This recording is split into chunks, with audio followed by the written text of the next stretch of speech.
This video presents a real and educational case designed for case-based learning in head and neck radiology.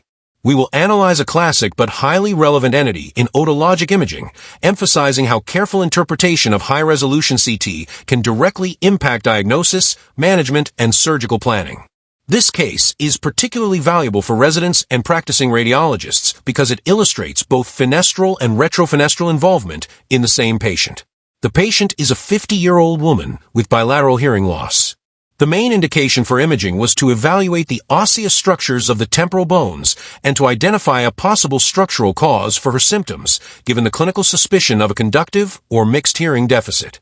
On-axial non-contrast CT images of the temporal bones, acquired using a high-resolution bone algorithm, a focal area of low attenuation is identified involving the fistula antifenestram on both sides.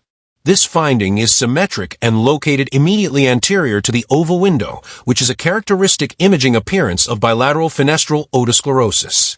On additional axial CT images at the level of the cochlea, there is a circumferential focus of low attenuation surrounding the cochlea bilaterally.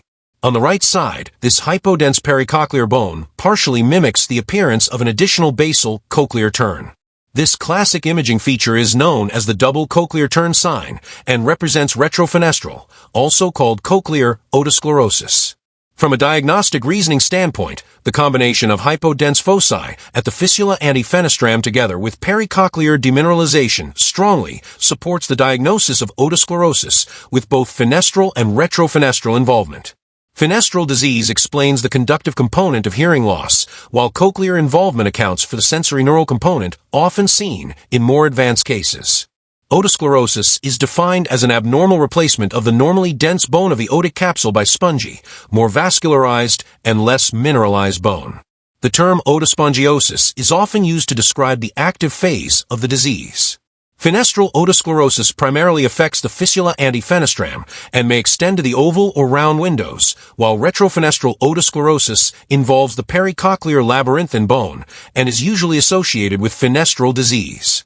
High-resolution non-contrast CT of the temporal bones is the imaging modality of choice.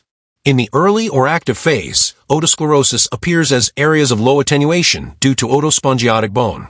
In later or inactive stages, mixed or sclerotic dense bone may be seen, particularly at the oval and round windows, leading to stapes fixation and reduced effectiveness of surgical treatment. When interpreting CT in patients with otosclerosis, several critical structures must be carefully evaluated. These include excluding dilation of the cochlear and vestibular aqueducts, identifying any third window abnormalities, such as superior semicircular canal dehiscence, assessing for ossicular fixation, and evaluating the course of the facial nerve, especially a low-lying tympanic segment that may complicate stapes surgery. It is also essential to assess the oval and round windows, since involvement of a round window is associated with a poorer postoperative hearing outcome after stapedectomy.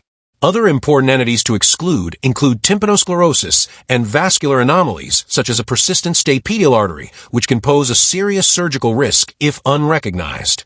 Magnetic resonance imaging has a limited role in otosclerosis, but may demonstrate contrast enhancement along the medial wall of the middle ear and the pericochlear labyrinth in active disease, reflecting increased vascularity. However, CT remains the cornerstone for diagnosis and preoperative assessment. The main differential diagnoses include tympanosclerosis and other conditions affecting the temporal bone such as Paget disease, fibrous dysplasia, osteoradionecrosis, and osteogenesis imperfecta. Clinical context, distribution of findings, and characteristic imaging patterns are key to narrowing the diagnosis. From a clinical perspective, fenestral otosclerosis typically presents with conductive hearing loss, while combined fenestral and cochlear involvement results in mixed conductive and sensory neural hearing loss.